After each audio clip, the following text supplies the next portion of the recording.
강혜신의 오늘의 미국.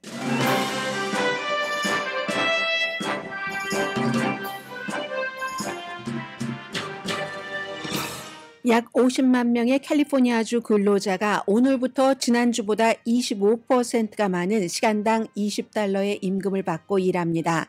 패스트푸드 업체 직원으로 미국 경제에서 가장 낮은 임금을 받고 있던 그룹입니다. 그러나 업주들은 아우성이고 다른 주까지 번질 가능성도 높은 사안입니다. 트럼프 전 대통령은 재집권하면 소수인종을 보호하는 민권법을 달리 해석하는 정책을 쓸 준비를 한다고 악시오스가 보도했습니다.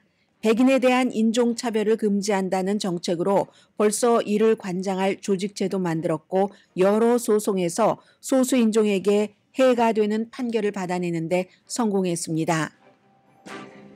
테네시주 하원은 오늘 비행기로 하늘에 화학 물질을 뿌려 사람의 정신을 컨트롤하려는 것을 막는다는 법안에 투표합니다.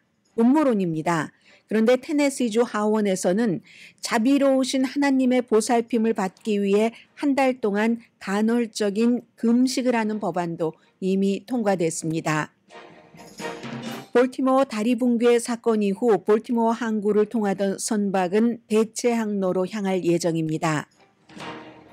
현대와 기아 자동차가 조용히 미국인의 드라이브웨이에 들어섰다고 악시오스가 보도했습니다. 현대와 기아는 현재 미국에서 네 번째로 많이 팔리는 자동차인데 성공 요인을 전문가들은 리스크 테이킹으로 봅니다.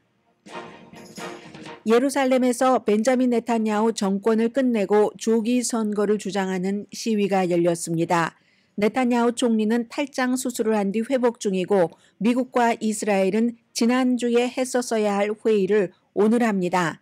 미국이 유엔 결의안에 반대하지 않자 이스라엘이 거부했었던 회의입니다. 여러분 안녕하십니까? 오늘의 미국 강혜신입니다. 약간 이 뉴스 먼저 하다가 그냥 두 가지 이슈를 앞부분에 함께 전해드려야지 되겠다라고 판단을 했습니다. 먼저 캘리포니아주의 그 패스트푸드의 그 임금 인상은 여러분들께서 그동안 굉장히 많이 들어서 알고 계실 텐데 지금은 라스트 찬스입니다. 지금까지 이 내용을 잘 팔로우하지 않으셨던 분들 팔로우를 하실 수 있고요. 그리고 전체적으로는 이 패스트푸드에서 일하시는 분들의 임금이 어느 정도나 됐는지 이런 것도 한번 정리를 해두시면 캘리포니아주에서 방송을 듣고 보고 계시지 않는 여러분의 주까지 이게 건너갈 수 있는 문제이기 때문에 한번 저와 같이 정리를 하시겠습니다. 한 50만 명 정도의 패스트푸드 업계에서 일하는 사람, 패스트푸드에서 일한다고 다는 아닙니다. 적어도 스토어가 60군데가 있어야지 되고 뭐 예외는 있습니다. 또 무슨 호텔이라든가 아니면 공항이라든가 이런 데 있는 곳은 예외가 되고 또 빵을 전문으로 만든다던가 이것도 예외가 됩니다. 그래서 지난번에 파네라가 예외가 됐다가 게빈 뉴섬 주지사와 뭐 고등학교를 같이 다녔고 선거 기부금을 해서 주지사가 특혜를 줬다 이런 얘기가 있자 이건 이제 파네라가 24개 스토어밖에 캘리포니아주에 없는데 알아서 우리는 이번에 올리겠다 한 거고요. 모든 업체가 다 영향을 받는 건 아닙니다. 그러나 50만 명이 일하고 있는 그 50만 명 정도가 영향을 받는다고 하면 가족들은 또 상당히 또 많이 있을 수 있겠죠. 지난주까지 캘리포니아주의 최저임금 $16를 받고 일을 했었는데 패스트푸드 업체에서 일하시는 분들이 임금을 좀 작게 받는 편입니다. 그런데 이제 25% 많은 시간당 $20. 작게 받긴 하지만 캘리포니아주가 다른 주보다는 또 높았습니다. 평균적으로 한 패스트푸드에서 일하는 그런 분들이 $13.53를 받았는데 이건 또 생활비의 차이가 있으니까요. $16 받았고도 못 살았고 지금 시간당 $20를 받고도 캘리포니아주의 패스트푸드 업체에서 일하시는 분들은 생활하기 힘듭니다. 우선 렌트비가 너무 비싸기 때문에요. 가족이 함께 산다 할지라도 물론 업주들도 나름대로의 큰 고통이 있습니다. 그리고 이 법은 일단 지금 시간당 $20로만 올린 게 아니라 2029년까지 매년 임금을 3.5% 또는 미국 소비자 물가지수 변화 가운데서 더 낮은 것만큼은 인상을 해줘야지 된다. 뭐 이런 것들을 연구하고 하기 위해서 위원회 같은 것도 따로 만들었습니다. 이 법이 오늘부터 시행되기 전에는 패스트푸드 업계에서 일하는 캘리포니아주 근로자가 1년에 약 34,530달러를 벌었습니다. 그런데 캘리포니아주에는 뭐 4인 가족을 기준으로 하면은 약 36,900달러가 빈곤선으로 책정됐으니까 그 전에 이제 빈곤선이었다 하는 거고, 기본적으로 뭐 스토어가 60군데 넘어야지 되니까 맥도날드, 서브웨이, 뭐 켄터키 프라이드 치킨, 뭐 스타벅스 다 영향을 미치겠죠. 인건비 무척 늘어날 겁니다. 결국은 가격을 한 5%에서 15%까지 올릴 수밖에 없다. 오늘부터 이미 뭐 오른 가격에 판매되는 것도 있을 테고요. 패스트푸드 업계가 이렇게 이제 가격까지 올리게 된 데에 대해선 찬성하는 사람도 많지만 이처럼 반대하는 사람도 많이 있는 겁니다. 패스트푸드 업체가 좀 젊은 사람이 일을 하고 여성이라든가 유색인종이 많이 일을 하고 수십 년 동안 임금이 오르지 않았습니다. 그러다가 최근에 몇 년 사이에 올랐는데 이번에는 좀 확실하게 한 주일 사이에 25%가 올라서 지금 이렇게 돼 있기 때문에 업주 측에선 당연히 얘기하죠. 늘 가격 인상 당연히 있을 테고요. 그리고 자동화를 말합니다. 자동화는 이런 임금 인상이 있건 없건 할 수 있는 한 자동화를 이미 하고 있었을 테고, 시간을 단축할 겁니다. 어차피 사람은 필요하잖아요. 전부 해고하고 누가 일하겠습니까? 모든 기계가 대처하기 전까지.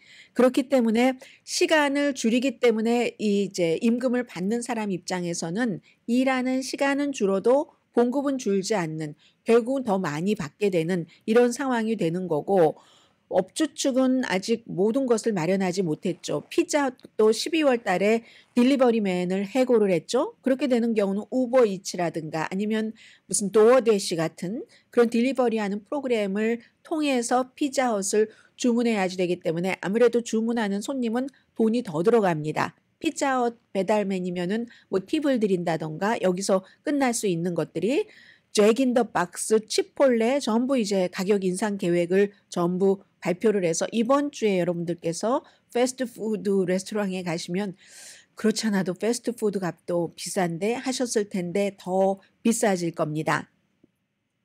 자, 이렇게 돼서요. 아무튼 다른 주에서도 지금 캘리포니아주에 이 같은 것들을 보고 있고, 연방 최저임금은 아직도 뭐 7달러 조금 넘죠. 물론 연방 최저임금과 캘리포니아주의 패스트푸드 업체에서 일하시는 분들 20달러를 비교할 수는 없습니다. 미국에서는 뭐 노스다코타 이런 곳처럼 굉장히 그 생활비가 적어도 살 수 있는 곳이 있고, 캘리포니아주처럼 너무 생활비가 비싼 곳도 있기 때문에 그래서 오늘부터 바뀌는 다른 지역에서도 쳐다볼 이슈고요. 그리고 이 내용이 어찌 보면 더 중요할 수도 있겠습니다. 미국에 이민 오신 많은 분들은 뭐 자유롭게, 또 미국이 공정한 사회니까 소수인종이라도 이렇게 얘기를 하면서 오셨던 분들이 상당히 많으실 겁니다. 그런데요, 트럼프 전 대통령이 집권 2기 여기에 성공을 하면은 소수인종을 보호해온 민권법을 다르게 해석하는 이미 이 작업이 들어가서 실제로 소송도 많이 하고 성공도 하고 있다는 그런 내용을 악시오스가 오늘 좀 자세히 보도를 했습니다. 백인에 대한 인종차별을 금지한다는 정책을 대대적으로 쓴다는 겁니다. 그를 관장할 조직도 만들었고요.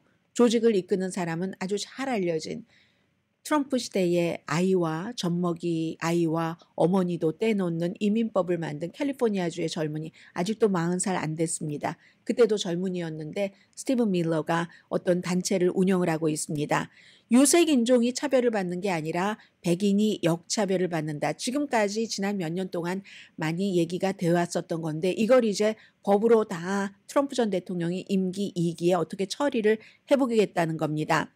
트럼프의 법무부는 예를 들어 미국 정부, 기업의 프로그램, 어퍼머티브 액션 폐지됐다고 좋아하시는 분들이 너무 많으신데, 제가 욕을 먹어가면서 어퍼머티브 액션이 왜 있어야지 되는가의 필요성을 상당히 말씀드렸습니다. 학교만 나오면 뭐합니까? 그 뒤에 직장에서도 다 이런 것들이 필요한데 소수 인종에게 특혜를 주는 게 아니라 사실은 보호하는 성격이 굉장히 많죠. 그런데 트럼프 전 대통령이 임기, 집권 2기에 성공을 하면 정부와 연방 정부와 계약, 대표적인 사람은 김창준 전 연방 하원 의원입니다.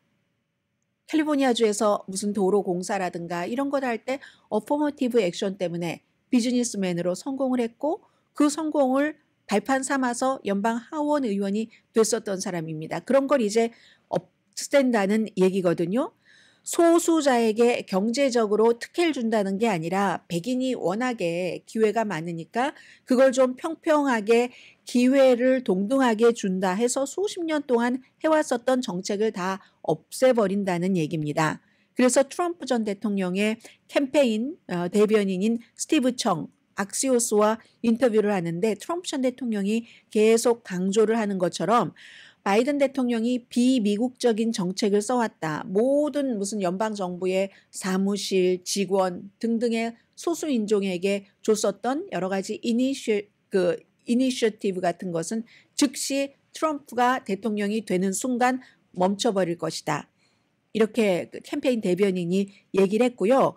그래서 트럼프의 오랜 보좌진들 그리고 그의 동맹은 수많은 소송과 불만을 통해서 법적인 토대를 마련해 왔습니다. 그게 어포머티브 액션 하버드에서 노스캐롤라이나주에서 없앤데도 바로 이 사람들이 들어간 겁니다. 백인만 차별해? 이러면 사람들이 이상하게 들으니까 거기에 아시안을 껴서 학교 문제로 끝나는 게 아닙니다. 이렇게 가는 겁니다. 지금.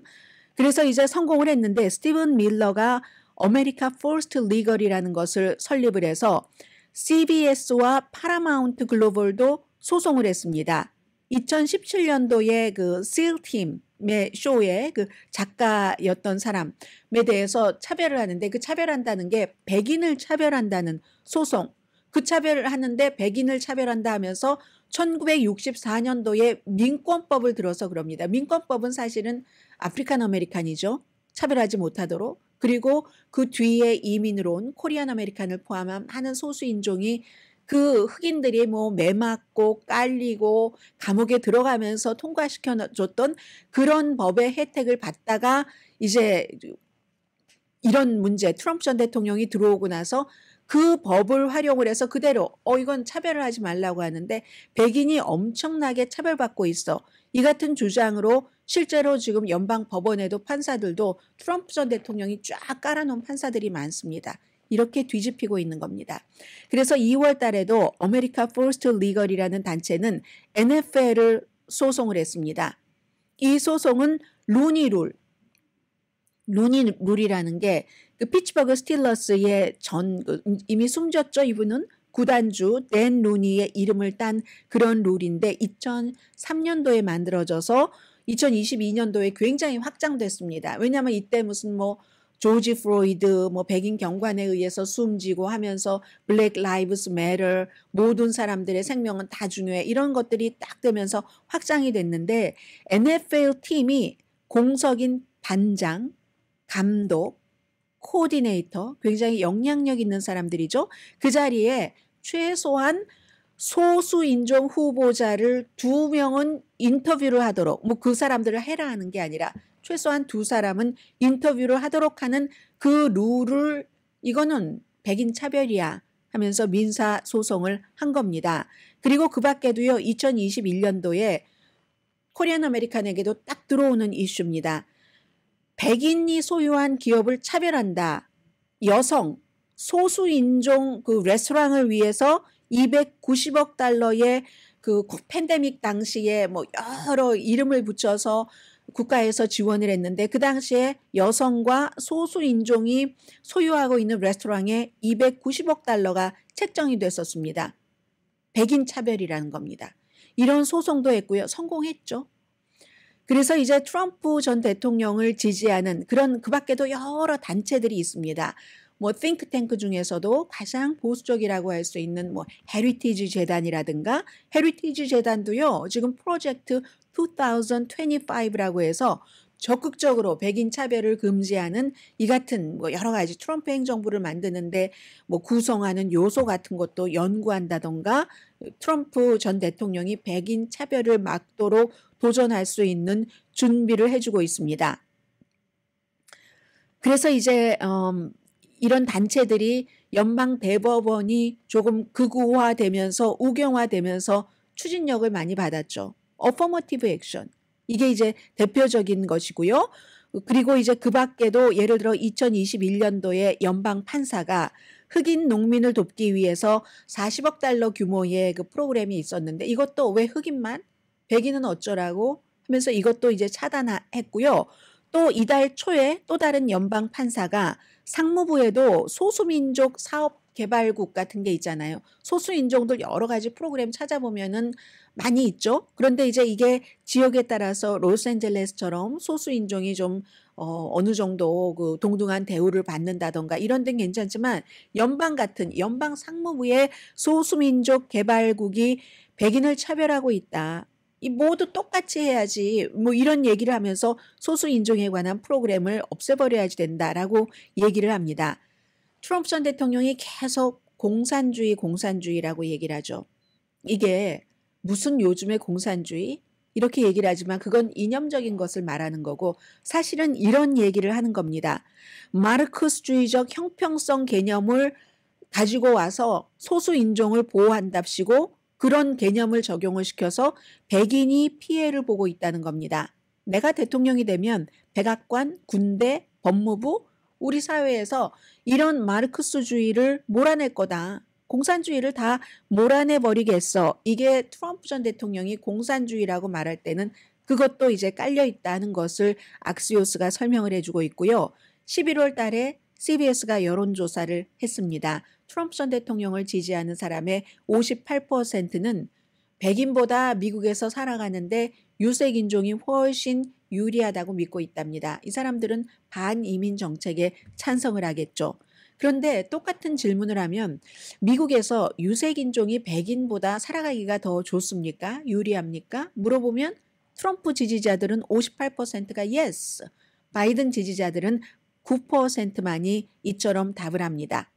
아무튼 이리해서 트럼프 전 대통령은 본인의 법적 문제에서도 본인이 피해자라고 얘기를 하잖아요. 백인이기 때문에.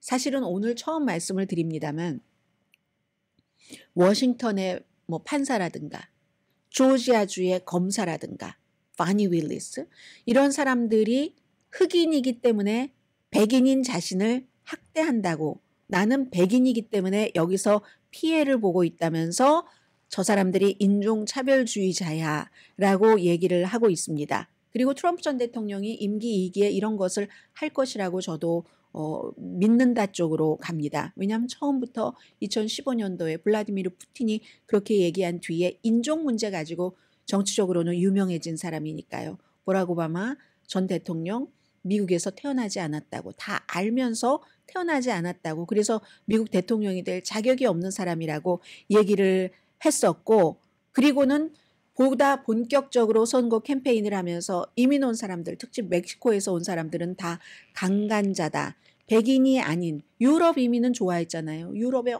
어느 나라에서 미국에 이민 오면 받아준다고 백인이. 그 나라가 미국보다 더 잘 사는데 왜 오겠습니까? 그때 이렇게 많은 사람들이 조롱을 했는데 트럼프 전 대통령 머릿속에는 머릿속까지 백인 우월주의가 가득 차 있습니다.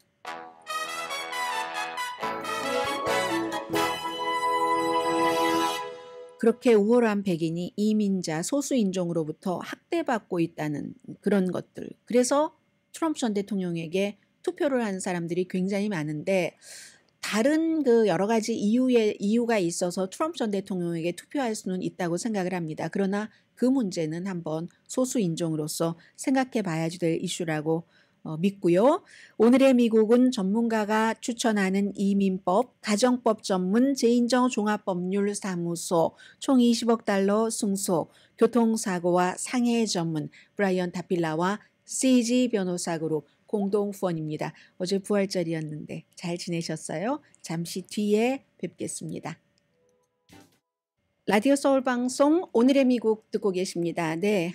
아니 백악관은 늘 그렇죠. 오늘 이제 부활절 무슨 뭐 어린이들도 초대를 하고 백악관에서 해서 무슨 달걀 굴리기도 하고 좀 전에 보니까 질 바이든 여사 이런 건 보통 퍼스트 레이디들이 하죠. 물론 대통령도 옆에 있습니다만 그런 것 보이고요. 바이든 대통령과 트럼프 전 대통령의 부활절 메시지가 상당히 달랐습니다. 바이든 대통령은 아주 그 전형적으로 지금 뭐 세계가 너무 어려운 분쟁, 전쟁 이런 것도 있는데 예수님의 뭐 부활, 희생 뭐 이런 약속을 상기시키면서 모든 사람들 뭐 좀 잘 평화롭게 지내보자 뭐 이런 것 인간의 존엄성 뭐 또 대통령으로서 할 수 있는 모든 것 하겠다 이 같은 약속도 했고요. 그에 비해서 트럼프 전 대통령은 어제가 3월 31일이었잖아요. 부활절이. 그런데 이게 부활절은 매년 바뀌죠. 뭐 부활절 바뀌는 그것까지 말씀드리진 않겠습니다만은 바뀌는데 한 2015년 전에 제정된 게 있는데 그게 뭐냐면은 성전환자들을 조금 이렇게 그 생각하는 그런 날 트랜스젠더의 데이라고 해서 그게 이제 15년 전에 만들어졌습니다. 그래서 이제 백악관에서도 어제가 3월 31일이니까 거기에 대한 언급을 했더니 당연히 공화당에서 엄청난 비난을 받았고요. 부활절에 그럴 수가 있는가라고 얘기를 했는데 그건 부활절에 그렇게 한 게 아니라 원래 15년 전부터 제정됐는데 공교롭게도 날짜가 똑같아서 그렇죠. 내년에는 부활절이 3월 30일이 아닐 테니까 이렇게 겹치는 일은 없을 것 같고요. 그리고 이제 트럼프 전 대통령은 그것 좀 비난하고 나서 특별검사 잭 스미스 미쳤다. 뭐 부활절이고 뭐가 없어요. 트럼프 전 대통령은 판사 미쳤다. 맨하탄 검사 게으르다. 파니 윌리스는 맹렬하게 그 조지아주의 검사는 비난을 했고 그리고 현 대통령에 대해서는 부패한 조 이게 이제 트럼프 전 대통령의 부활절 메시지입니다. 그리고 지금 전해드릴 이 내용은 제가 하도 어처구니가 없어서요. 글쎄요. 저만 어처구니가 없는 건 아닐 것 같고 테네시주 상원에서 어떤 안을 통과시켰냐면은 컴트레일 음모 이론이라고 해서 이 의회 자체에서 컴트레일이라는 단어를 쓰지는 않았습니다. 이 캠트레일이라고 해야 되겠네요. 케미컬 해서 트레일 이렇게 가니까 캠트레일이라는 게 뭐냐면 몇십 년 전부터 미국에서 많이 있어서 지난해 11월 달인가 갤럽에서 조사를 해봤더니 이 캠트레일 이론을 믿는 사람이 8% 정도 어느 정도는 믿는다는 사람도 11%나 됐는데 정부가 됐건 어떤 민간의 힘이 됐건 비행기 안에다가요 케미컬을 넣어서 그 케미컬을 막 살포를 해서 뭔가 날씨도 맘대로 조작을 하고 사람들의 정신을 마인드까지도 조장을 하는 거다. 비행기에 뭔가를 넣어서. 그래서 그런 것을 막는다 하는 법안을 테네시주 상원이 통과를 시켰습니다. 테네시주에서 사시기가 좀 힘드신 분들도 많겠다 하는 생각이 듭니다. 이건 하나의 극단적인 예잖아요. 그리고 상원이 통과시킨 그 안에 대해서 하원에서도 오늘 투표를 하거든요. 최종적인 결정은 공화당 주지사가 이걸 뭐 하라고 할 것인가 법으로 말라고 할 것인가 그런데 하고 말고도 없어요. 사실은 비행기 안에 이 사람들이 주장하는 것은 우리가 이제 비행기가 쫙 날아가면은 딱 그 하얀색 띠가 둘러지잖아요. 그 띠에 대해서 제 얘기가 아니라 과학자들 누구나 다 사실은 아는 얘기이긴 하지만 앨런 로버트라는 러커스 대학교의 기후과학자가 하는 얘기인데 뭐 하늘에 뭔가를 뿌려서 사람들의 마인을 컨트롤하는 그런 화학품이 어디 있겠습니까? 그런 것은 없습니다. 환경을 바꿀 수 있는 그런 것도 없습니다. 어떻게 비행기에 화학물질을 넣어서 그게 그렇게 나온다는 것인데 이 교수는 그건요. 증기예요. 증기. 이렇게 얘기를 하고 있거든요. 우리가 겨울에 숨을 내쉴 때 보면은 그럼 입안에 작은 구름이 있어서 그 구름이 바깥까지 나오잖아요. 따뜻하고 습한 것과 차갑고 건조한 것이 만났을 때 뭉게뭉게 딱 하늘에 띠가 이렇게 되는 거. 이걸 이제 대단한 정부 음모 이론이라고 믿는 사람들이 그렇게 많은 겁니다. 지난해가 아니라 2019년도였네요. 8%가 이 음모론을 믿고 11%는 어느 정도 믿는다. 그래서 테네시주 상원에서는 그렇게 못하도록 하겠다는 거예요. 그렇게 하는 주체가 있어야지 그렇게 못하도록 하지. 아무튼 무슨 뜻인지 모르지만 이 같은 안을 통과를 시켰습니다. 그래서 이제 오늘 하원이 투표를 해서 만약에 그 테네시의 빌리 주지사가 서명을 하면 집행을 한다는 건데 이걸 뭐 집행하는 게 무슨 의미가 있을지도 사실은 잘 모르겠습니다. 그런데 하원에서는요, 테네시주에서도 또 이 방송 듣고 계신 분들 계시겠죠?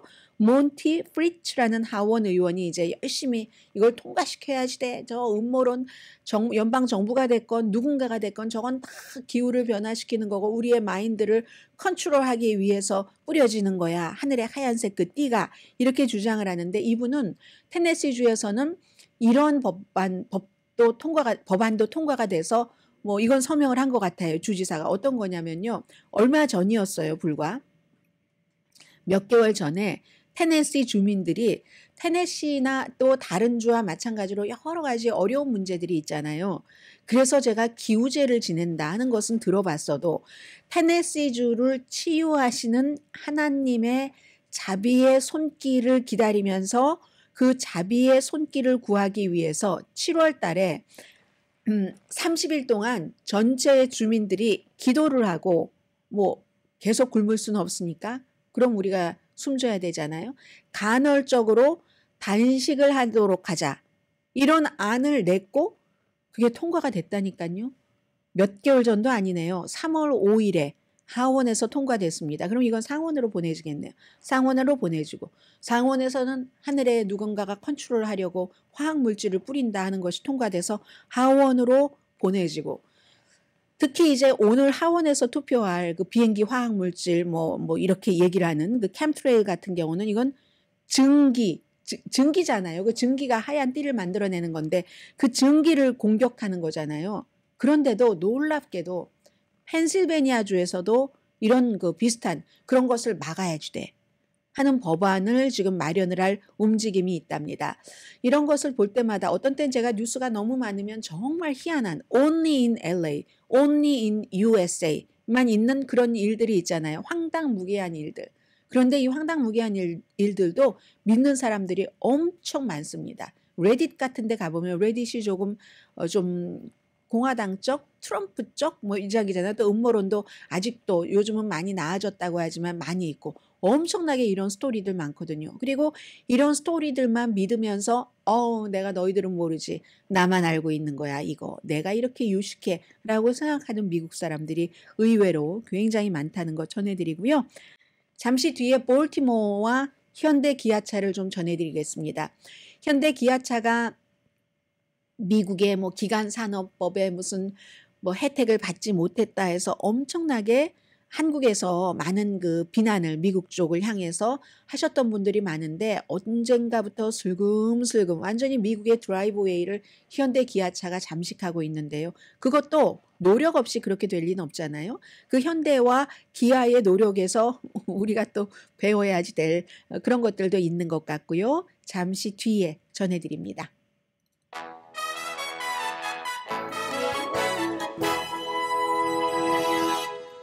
라디오 서울 방송 오늘의 미국 듣고 계십니다. 네, 지금 그 트럼프 전 대통령 주식이 엄청나게 내려가고 있습니다. 이 정도면은 뭐 폭락이라고 말씀드릴 수도 있을 정도가 되는데요. 첫날 무슨 뭐 거의 $70까지 올라가고 개장 아주 처음에는 $45 정도로 했었거든요. 그래서 최고치가 $72, 주당 63센트였다가 금요일에 $61 99센트에 마감한 것 같은데 지금은 굉장히 내려갔습니다. 가격이. 이게 왜 그러냐면 트럼프 전 대통령의 주식값은 그 DJT는 오늘 얼마큼 내려갔나요? 오늘 한번 볼까요? 오늘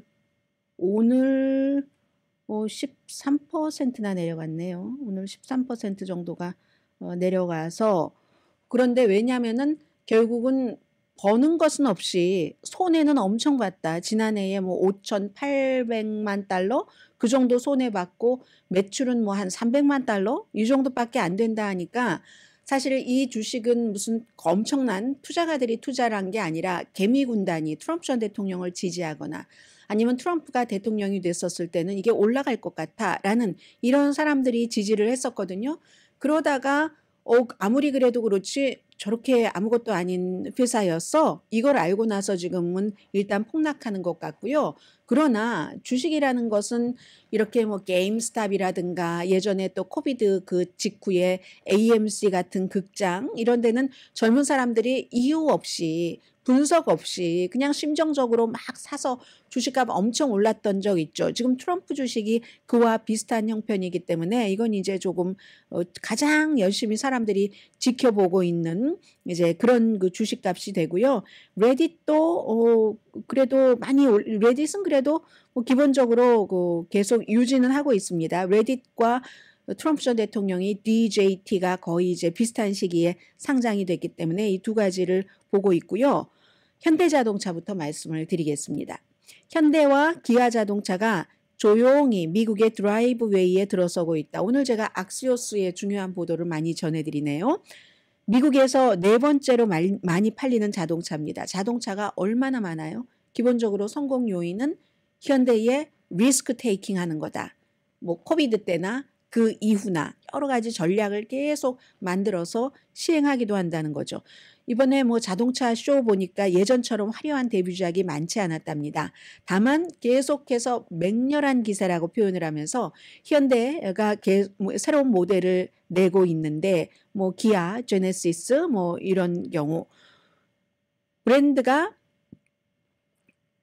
틀림없이 미국에서 가장 지금 인기 있는 자동차 업체로 돼가고 있는데 디자인 자체도요 신선하기도 하고 때로는 위험하다 싶을 정도의 디자인이라고 하네요. 하이텍 기능도 많이 집어넣고 그래서 이제 처음에는 아이 뭐 그냥 싼 맛에 타지 했었던 것이 야 가격 대비 정말 성능 좋다 하는 신뢰를 얻는데 한참 걸렸잖아요. 소비자들이 그래서 현대에서 뭔가 현대 기아 자동차가 나온다 하면은 항상 관심을 갖고 있죠. 해서 이 현대차 그룹이 지난해에 그 스텔란티스를 제쳤습니다. 스텔란티스가 지프하고 램트럭을 만드는 회사잖아요. 제너럴 모터스, 토요타, 포드에 이어서 미국에서 네 번째 자동차로 올라섰고 전 세계적으로는 토요타 그리고 복스웨건에 이어서 세 번째 제조사랍니다. 그래서 한국에 이 자동차가 현대 기아가 여러 가지 모델이 있고 모델은 저보다 여러분들이 훨씬 잘 알고 계실 것 같아요. 4월 7일까지 계속되는 뉴욕의 국제 오로쇼에서 지난주에 완전히 새로운 모델 그 뉴스를 장악했다고 얘기를 하고 있고요. 제가 미국 매체 악스요스를 보도를 해드리는 겁니다. 뭐 인테리어도 업그레이드 된 것도 획기적이었다고 얘기를 하고요. 새로운 인포테인먼트 기술을 갖췄다. 인포메이션과 엔터테인먼트 기술을 갖췄다. 그리고도 또 뭐 투싼 SUV 새로운 버전, 산타크루스 스포츠 어드벤처 그리고 기아 자동차도 작은 차에서는 볼 수 없는 굉장히 여러 가지 그 기술, 뭐 안전 기능까지 갖춘 디자인도 뭐 날렵하다면서요. 그런 신형 K4 세단을 만들었고 그리고 이제 이 현대의 뭐 명성이다 하면은 제네시스잖아요. 제네시스가 마그마 고성능 라인이죠. 새롭게 만들었고 미래의 풀 사이즈 전기 그 SUV 이걸 이제 어떤 모습이 될까 하는 것을 제시하는데 아주 눈부신 컨셉의 뭐 여러 가지를 사람들에게 공개를 했다고 하거든요. 그래서 뉴욕 박람회에서 주는 올해의 차 6개 부문 가운데서 3개 부문에서 이 현대가 상을 받기도 했답니다. 그런데 이게 경제가 뭐 불확실한 시기도 있었고 했잖아요. 그런데 현대그룹이 왜 이렇게 성공을 했는가? 기본적으로 이제 가격이 그렇게 높지 않았었고 지금까지 위험을 감수하는 현대의 컬처, 현대의 문화가 현대가 이렇게 미국에 쫙 이렇게 들어오는데 큰 이유라는 얘기입니다. 예를 들어서 2009년도에는 그때 막 주식시장 망가지고 파생 상품 나오고 부동산 시장 뭐 서프라임 모기지 융자 그 사건이 터졌던 때잖아요. 그때 굉장히 특이한 제안을 했습니다. 현대자동차가 현대차를 샀는데 나중에 일자리를 잃어버리면 그 사람 크레딧에는 영향을 주지 않고 그대로 자동차를 반납할 수 있는 프로그램. 그렇게 해서 반납한 자동차가 굉장히 많지는 않지 않겠어요? 그런 프로그램을 해놨고 그리고 이제 코비드 19이 2020년도 거의 이제 10년 뒤죠. 그때는 이 프로그램을 다시 만들어냈습니다. 그래서 불확실한 환경에서 사람들에게 내가 지금 자동차를 바꿔도 돼 하는데 아니야. 바꿔도 나중에 크레딧 안 망가지고 일자리 잃으면 돌려주면 된다니까. 이렇게 하면서 사람들은 현대에서는 손님들에게 저희는 소비자들을 도와드리는 그런 회사입니다 하는 메시지를 줬다는 거죠. 어려운 때도 있었죠.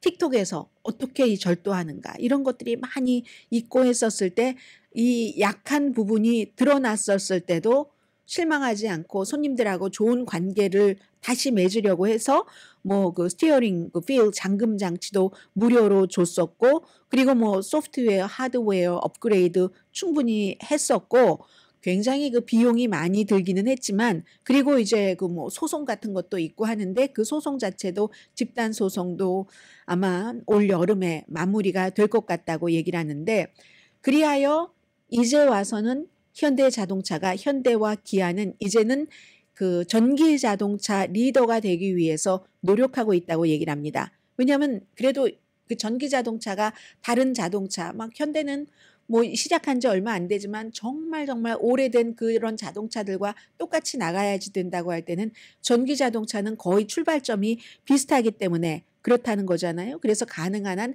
빨리 일단은 점유율부터 확보를 하고 그 뒤에 어떻게 해보겠다. 이건 뭐 테무가 하는 방식과 비슷한 방식이라고 할 수 있는 거고요.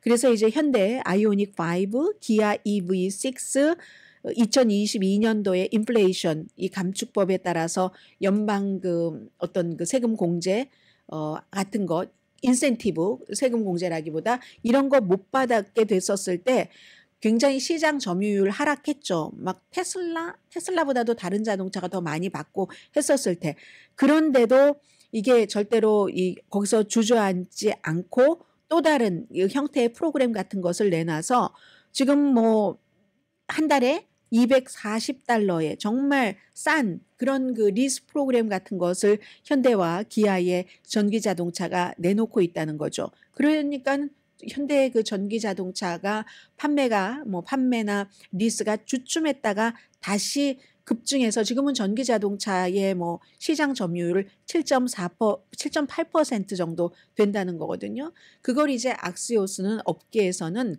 현대의 끈기와 근면함이다. 어느 순간에 갑자기 확 그냥 올라가지는 않지만 서서히 계속 나아간다라고 얘기를 합니다. 그래서 지금 뭐 현대는 우리 미국이 굉장히 중요한 시장이라고 얘기를 하면서 시간도 돈도 많이 투자하잖아요. 조지아주에 126억 달러 규모의 무슨 공장도 짓고 또 한국 파트너와 합작해서 배터리 공장도 지금 2곳을 짓고 뭐 이건 이제 세금 공제 혜택 같은 것도 받고 그렇게 되면은 또 전기 자동차 생산이 2배로 늘어난다는 게 된다는 거죠. 출발선이 좀 비슷한 전기 자동차. 한국에도 역시 전기 자동차 개발 생산을 늘리기 위해서 510억 달러를 투자할 계획이라고 발표를 했고요. 아무튼 그리고 현대와 기아가 지금 업계에서는 전기 픽업 자동차 시장을 쫙 노려보고 있답니다. 그런 얘기들을 하고 있고요. 그런데 이미 그렇게 시작한 그런 회사들이 있기 때문에 어려운 것처럼 힘든 싸움처럼 보이기는 보이지만 현대는 그 전에 멈추지 않더라. 이런 얘기를 악시오스가 하고 있습니다. 잠시 뒤에 뵙겠습니다.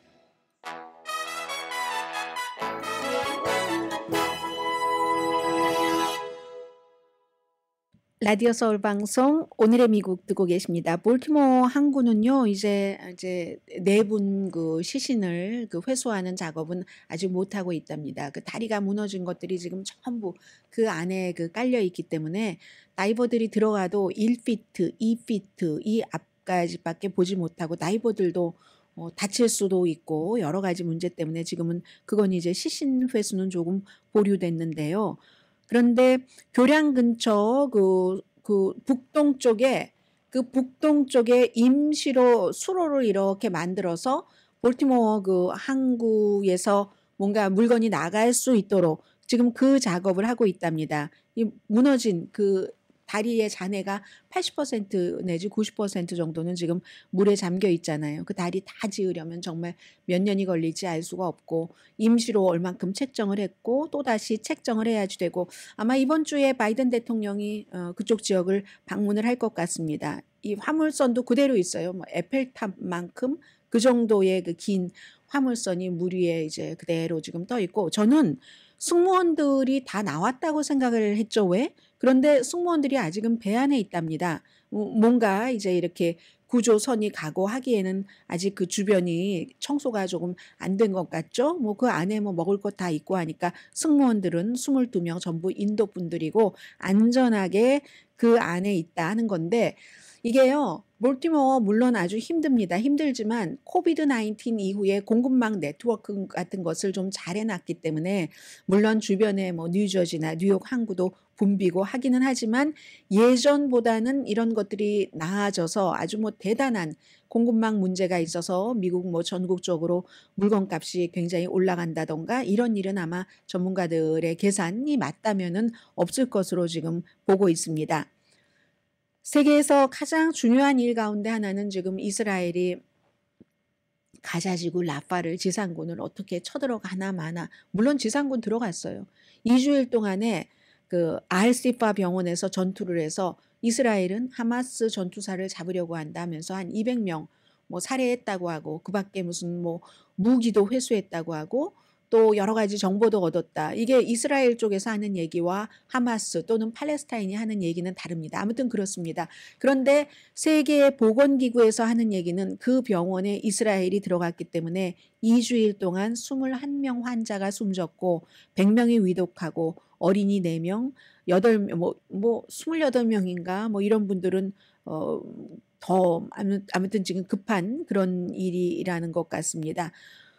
소변백도 없고 물도 없고 기저귀도 없고 당연히 이렇게 되니까 상처가 감염되겠죠.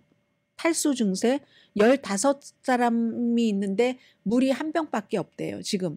그게 이제 그 UN 세계보건기구 사무총장이 하는 얘기입니다. 전염병이 퍼지는 그런 거죠. 그래서 이제 이것은 인간이 만들어낸 재해라고 하는데 그대로 황폐한 거죠. 그 병원이 유리창 다 깨졌고요. 콘크리트 벽도 다 폭파됐고 자원봉사자들이 그래서 그 안에 숨져 있는 사람들 시신을 수습하고 있는데 6개월이 됐습니다. 6개월이 돼서 어제 이스라엘에서는 심지어 인질들의 가족들까지 함께 엄청나게 대대적인 시위를 했습니다. 벤자민 네탄야후가 이걸 못하고 있다. 벤자민 네탄야후가 할 일이 아니다. 라고 얘기를 하면서 벤자민 네탄야후가 물러가고 조기 선거를 치러야지 된다. 미국의 민주당의 척 슈머 상원 원내대표가 한 얘기와 똑같은 얘기를 지금 하고 있는 거잖아요. 그 사이에 벤자민 네탄야후는 아파서 수술했어요. 아파서 수술했는데 무슨 아주 크게 심각한 것은 아니기 때문에 탈장 수술이기 때문에 지금 뭐 회복 중이다 하는 얘기는 있지만 그러니까 이제 이스라엘도 미국과 지금 제일 중요한 문제가 미국과 회의를 한다는 거거든요. 라파에 대해서 어떻게 할 것인가. 들어가기는 들어갈 것 같기는 한데 이 회의가 원래대로라면 지난주에 있었어야지 됐거든요. 그런데 지난주 이스라엘이 화났잖아요. 화나고 나서 회의 안 한다고 했죠.